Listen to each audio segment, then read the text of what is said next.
ஓம் சக்தி. ஓம் ஆதிபராசக்தி. என் அன்பு குழந்தையே, இந்த மங்களகரமான நாளில் உன்னை தேடி உன் அன்னை வந்திருக்கின்றேன். உன்னுடைய வேண்டுதல்களையெல்லாம் நான் நடத்தி தரப்போகிறேன். இந்த அம்மாவை நீ நினைக்காத நாளில்லை என்று எனக்கு தெரியும். இருந்தாலுமே கூட நீ நினைத்த விஷயங்களெல்லாம் நடக்கவில்லை என்று தானே வருத்தப்படுகிறாய்.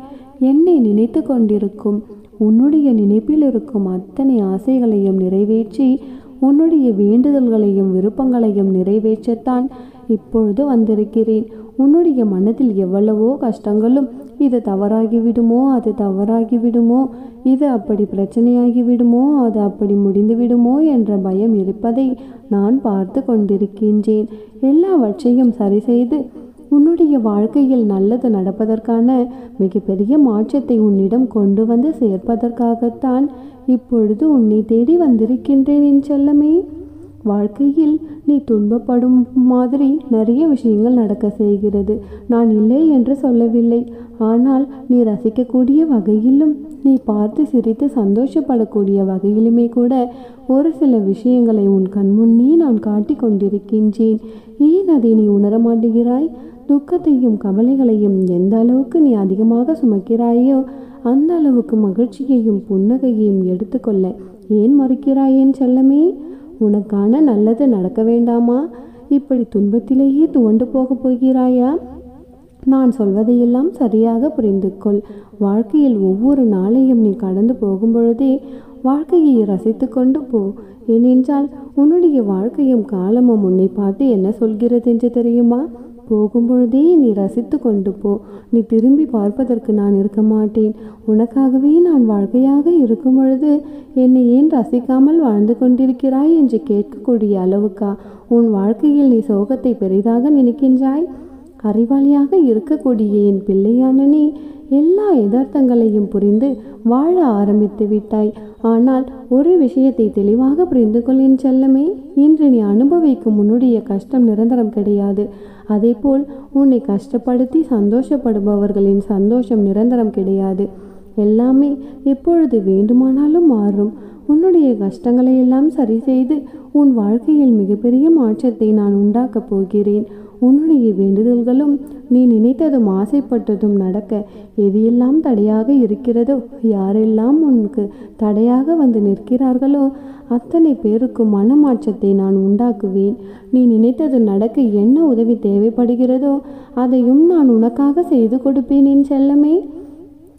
விருப்பம் இல்லாத விஷயங்களை விட்டுவிட்டு எது உனக்கு பிடிக்காதோ, எதை பார்த்தால் மனம் சஞ்சலப்படுகிறதோ, கவலைப்படுகிறதோ அதையே யோசித்து யோசித்து எதற்காக வருத்தப்படுகிறாய்? காலம் என்றால் எல்லாம் கலந்திருக்கும். நல்லதும் இருக்கும், கெட்டதும் இருக்கும். காலம் என்பது மனிதத்தின் உருவம் மட்டுமல்ல, குணத்தையும் மாற்றக்கூடிய சக்தி படைந்தது என்பதை புரிந்து கொண்டு உன்னுடைய குணத்தால் நீ யோசிக்கக்கூடிய விஷயங்கள் எல்லாம் நல்லபடியாக இருக்கும்படி மாற்றி அமைத்துக்கொள். கோவை என்பது உனக்கு தேவையில்லாத, உனக்கு ஆபத்தை விளைவிக்கக்கூடிய விஷயம். கோபம் என்பது நீ வெறும் கையில் சூடான கரியை எடுத்தால் எப்படி சுடுமோ அதே போல் ஒரு ஆபத்தான விஷயம். தேவையில்லாத கோபத்தை, உனக்கு கஷ்டத்தை தரக்கூடிய அந்த கோபத்தை தூக்கி போடு. அறிவோடும் அனுபவத்தோடும் இருக்கக்கூடிய என் பிள்ளையான உன் வாழ்க்கையில் நானும் துணையாக இருக்கேன். இனி நீ தைரியமாக இருந்தால் எல்லா விஷயங்களும் உனக்கு சாதகமாக முடியும். என் தங்கமே, எதிரியின் சித்திரவதையை பார்த்து நீ வருத்தப்பட வேண்டாம். உன்னுடைய மௌனம் உன்னை நிச்சயமாக பாதுகாக்கும். உனக்காக எப்பொழுதும் உன் அன்னை நான் இருப்பேன். உன்னுடைய மகிழ்ச்சியை நீ எப்படி உருவாக்குவது என்று யோசித்து பார். அதை உன்னிடமிருந்து யாராலும் எடுத்துக்கொள்ள முடியாது. உன் வாழ்க்கையில் நீ ரசித்து சந்தோஷப்படக்கூடிய நல்ல நேரம் இது. எந்த காலத்துக்காகவும் நேரத்தை வீணாக்காமல் உன் வாழ்க்கையை சந்தோஷமாக வாழ ஆரம்பி. உனக்காக உன் அன்னை நான் துணையாக இருந்து எல்லா விஷயங்களையும் நீ ஆசைப்பட்டவாறு செய்து கொடுப்பேன். எல்லா விருப்பங்களும் உன் மனம் போல் உனக்கு அரங்கேறும். இனியெல்லாம் நல்லதாக நடக்கும். நீ ஆசைப்பட்ட விஷயங்கள் எல்லாம் உன் கைகளில் ஒவ்வொன்றாக கொண்டு வந்து உன்னை சந்தோஷமாக வாழ வைப்பேன். என் அன்பு குழந்தையே, உன்னுடைய வாழ்வில் நிகழ்கின்ற விஷயங்கள் எல்லாம் என் பார்வையில் தான் நிகழ்கிறது. குழந்தையே, அவை உன் மனதை ரணப்படுத்தி உன் உலகம் என்று நீ நினைப்பவர்களெல்லாம் உன்னை காயப்படுத்துகிறார்கள் என்று நீ என்னிடம் சொல்லி அழுகின்றாய். அவர்கள் ஏன் என்னிடம் இப்படி நடக்கின்றார்கள்? மற்றவர்களுக்கு ஒரு நியாயம், எனக்கு மட்டும் ஒரு நியாயமா? நான் செய்கின்ற செயல்கள்தான் தவறு, உன் தவறு என்று சொல்கிறார்கள். ஆனால் என்னை அந்த அளவிற்கு தள்ளியது சூழ்நிலை. அதற்கு நான் எப்படி காரணம் என்றுதானே புலம்புகிறாய்?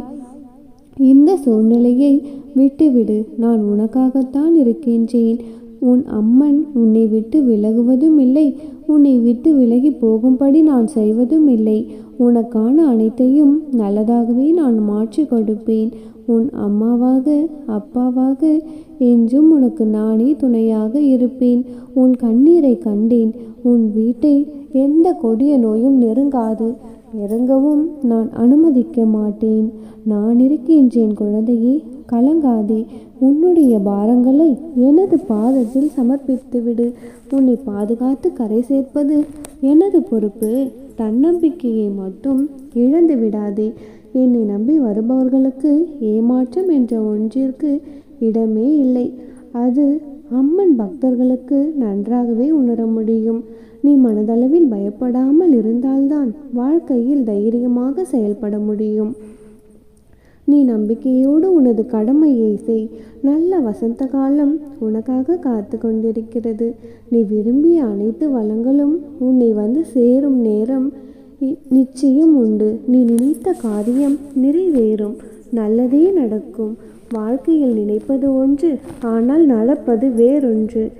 ஏன் இப்படியெல்லாம் நடக்கிறது, எதற்காக இப்படி நடக்கிறது என்று புரியாமல் அதையே நினைத்து கவலை கொண்டு இருக்காதே, பதற்றப்படாதே. துன்பத்தில் இருக்கும் பொழுது அதை கண்டு ஓடாதே. குழந்தையே, துன்பத்தை கண்டு துவண்டு விடாமல் நின்று தைரியமாக எதிர்கொள். முதலில் ஒன்றை புரிந்து கொள் குழந்தையே, மற்றவர் மாதிரி அப்படியே நாமும் இருக்க வேண்டும் என்று நினைத்தால் அதில் நீ தோல்விதான் அடைவாய். குழந்தையே, என்றும் நீ நீயாகவே இருந்தால் ஒருபோதும் தோல்விக்கு வாய்ப்பு உனக்கு இல்லை.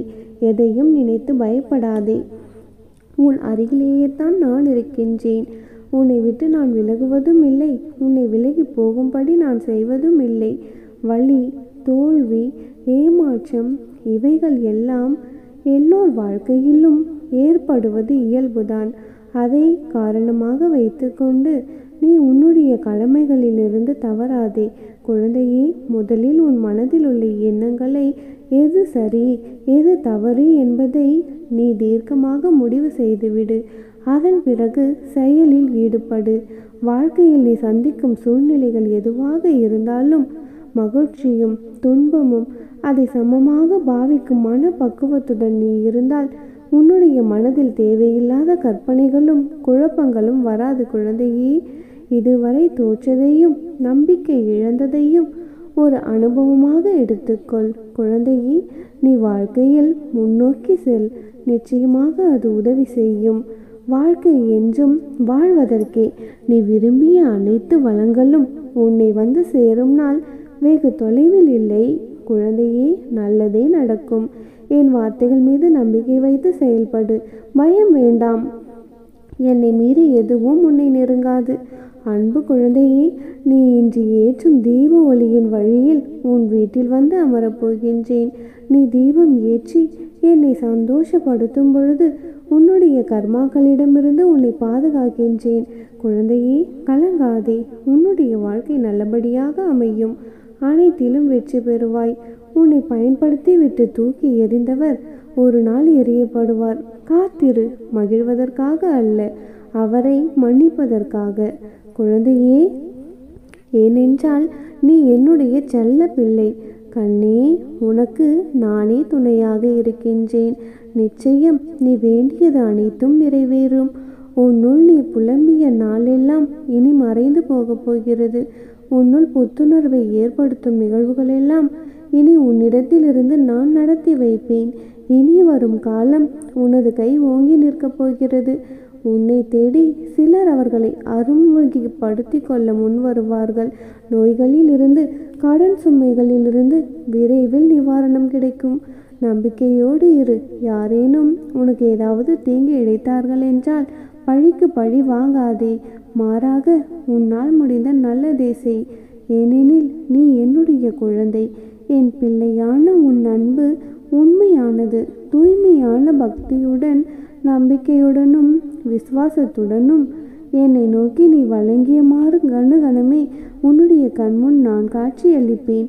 நல்ல வாழ்க்கையை வாழ நினைப்பவர்கள் காயப்படுவார்கள், ஆனால் அவர்கள்தான் வாழ்க்கையில் என்றும் ஜெயிப்பார்கள். கவலை கொள்ளாதே, இந்நிலை கூடிய விரைவில் மாறும். நீ எல்லா செல்வ வளங்களையும் பெற்று சீரும் சிறப்புமாக மகிழ்ச்சியாக வாழ்வாய்.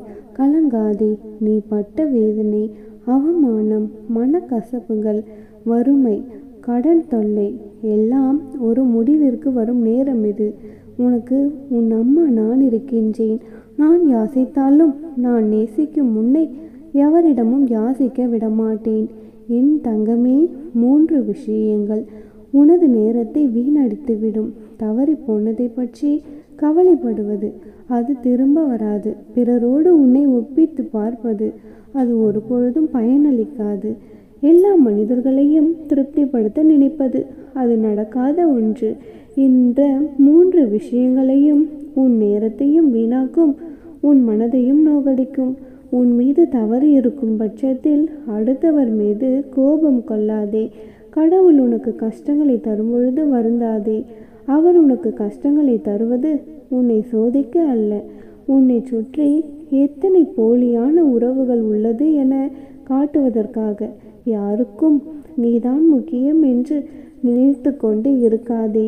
அவர்களின் காலம் முடியும் வரை கட்டை விரலாய் இருக்கும் நீ, காரியம் முடிந்ததும் 6ஆம் விரலாய் அனாவசியமாகி அவமானப்படுத்தப்படுகிறாய். அம்மாவின் திட்டலெல்லாம் குடும்பத்தில் சரியாக வாழ். அப்பா திட்டுவதெல்லாம் சமூகத்தில் சரியாக வாழு. தாய் தந்தை உன்னை திட்டுவதை எண்ணி வருந்தாதே. குழந்தையே, உன்னுடைய வாழ்க்கை நன்றாக அமையத்தான் அவர்கள் இவ்வாறு பேசுகிறார்கள். எனவே அவர்கள் மீது வருத்தம் கொள்ளாதே. ஒரு உறவை நம்பி இன்னொரு உறவை விட்டுவிடாதே. நிச்சயமாக கைவிடப்படுவாய். குழந்தையே, எதையும் ஆழமாக நேசிக்காதே, துன்பப்படுவாய். எதையும் ஆழமாக யோசித்து கொண்டு இருக்காதே, குழம்பி விடுவாய். எதையும் யாரிடமும் எங்கும் யாசிக்காதே, அவமானப்படுத்தப்படுவாய். யாரை நீ உதாசீனப்படுத்துகிறாயோ அவர் உதவியை வேண்டி செல்லும் நிலைமை காலம் நிச்சயமாக உணர்த்தும். எப்பொழுதும் ரசித்து கொண்டே கடக்க முடியவில்லை. சில சமயம் சகித்து கொண்டும் கடக்க வேண்டியுள்ளது வாழ்க்கை. என்னதான் சொல்லால் செயலாலும் காயப்படுத்துபவர் யாராக இருந்தாலும் அவர்களை 10 அடி தள்ளிவை குழந்தையே, அதில் தவறேதும் இல்லை. எவ்வளவு வசதியாக இருந்தாலும் பிறரை தடம் தாழ்த்தாதீர்கள், அவர்களை இழந்து விடாதீர்கள்.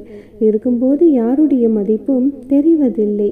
ஆம் குழந்தையே, நீ வயதிற்கு தகுந்த சந்தோஷத்தை கொடுக்காவிட்டாலும் வயதுக்கு மீறிய துன்பத்தை தருகிறது இந்த வாழ்க்கை. கவலைப்படாதே குழந்தையே, உனது துன்பத்தை போக்க உன் அம்மன் நான் இருக்கின்றேன். எப்பொழுதும் உன் வாழ்க்கையில் நல்லதே நடக்க வைப்பேன். ஓம் சக்தி. ஓம் ஆதிபராசக்தி.